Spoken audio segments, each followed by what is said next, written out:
हर साल 14 अगस्त के दिन जहां पाकिस्तानी कौम आज़ादी की नेमतों का शुक्र अदा करती और पाकिस्तान की तरक्की और सालमियत के लिए किसी भी कुर्बानी से दरेक न करने के अज़्म का इरादा करती है, वहीं अपने कश्मीरी भाइयों की आज़ादी और उनके हुकूक की बहाली के लिए दुआएं करती है। ये दिन कश्मीरी अवाम के लिए भी इतनी ही अहमियत रखता है और वो यौम आज़ादी पाकिस्तान पूरे जोश व जज्बे के साथ मनाकर पाकिस्तान की तरक्की और खुशहाली और बका के लिए दुआएं करते हैं। कश्मीरी कौम अपने आप को पाकिस्तान का हिस्सा समझती है और सरजमीन पाकिस्तान हमेशा से ही कश्मीरी कौम की उम्मीदों का मरकज रही है। कायद आज़म मोहम्मद अली जिन्ना ने कश्मीर को पाकिस्तान की शहरत करार दिया, लेकिन कायद आज़म के इन अल्फाज की तशरीह जिन खूबसूरत और जामे लफ्जों में शहीद कश्मीरी रहनुमा सैयद अली गिलानी ने की, उनके इन अल्फाज के बाद कश्मीर और पाकिस्तान के रिश्ते को किसी और मानी और वजाहत की जरूरत नहीं रहती। 80% मुसलमानों की आबादी थी।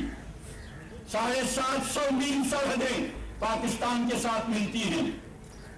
जितने दरिया यहां से निकलते हैं पाकिस्तान की तरफ उनका रुख है। यहां जब हवाएं चलती हैं वो रावलपिंडी से आती हैं, बारिशें बरसती हैं, एक साथ बरसती हैं। चांद का जो मतला है एक साथ मतला है, मतलब ये अलग नहीं है। ये इतने मजबूत रिश्ते, तो ये तारीख की हकीकतें हैं जिन हकीकतों की बुनियाद पे मैं कहता हूं कि Jammu Kashmir was a natural part of Pakistan. मैं कहता हूं, डंके की चोट कहता हूं, ये बगैर इस खौफ के कहता हूं, और मैं ये कहता हूं कि जम्मू कश्मीर के मुस्तकबिल का वाहिद हल ये है, इसका मुस्तकबिल पाकिस्तान के साथ वाबस्ता हो जाना चाहिए। यही इसका फायदा है। 3 जून 1947 के तकसीम हिंद के रहनुमा उसूलों के मुताबिक मुत्तहिदा हिंदुस्तान की तमाम रियासतों और राजवाड़ों के बारे में ये फैसला किया गया कि वो आबादी के तनासब और जुग्राफियाई महल वक़्तों को मद्देनजर रखते हुए हिंदुस्तान या पाकिस्तान में से किसी एक के साथ इल्हाक कर ले।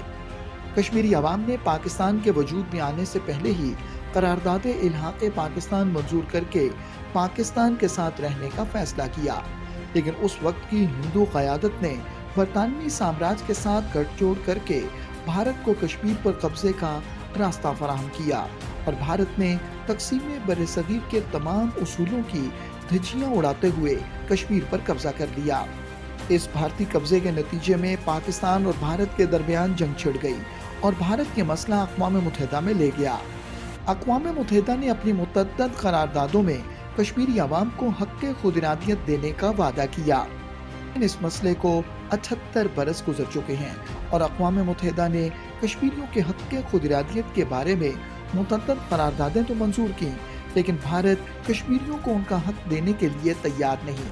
कश्मीरी अवाम का मानना है कि भारत के गैर कानूनी ज़ेर तसल्लुत कश्मीर में जारी तहरीक आज़ादी दरअसल तहरीक पाकिस्तान ही का तसलसल है और पाकिस्तान इसी सूरत में मुकम्मल होगा जब मकबूजा जम्मू और कश्मीर भारतीय जबरी कब्जे से आज़ाद होकर पाकिस्तान का हिस्सा बनेगा।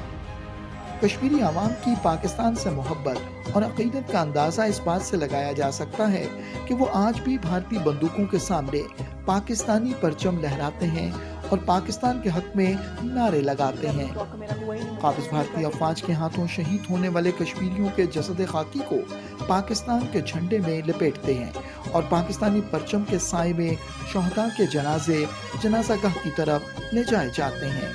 पाकिस्तानी कौम भी कश्मीरी अवाम से बेपनाह मोहब्बत करती है और पाकिस्तानी हुकूमत और सारी पाकिस्तानी कौम अपने कश्मीरी भाइयों की हक़ खुद इरादियत के हसूल की तहरीक की दुनिया के हर फोरम पर सियासी, इखलाकी और सिफारती हिमायत उस वक़्त तक जारी रखने का अहद करती है जब तक कश्मीर भारत के गासिबाना कब्जे से आज़ाद नहीं हो जाता।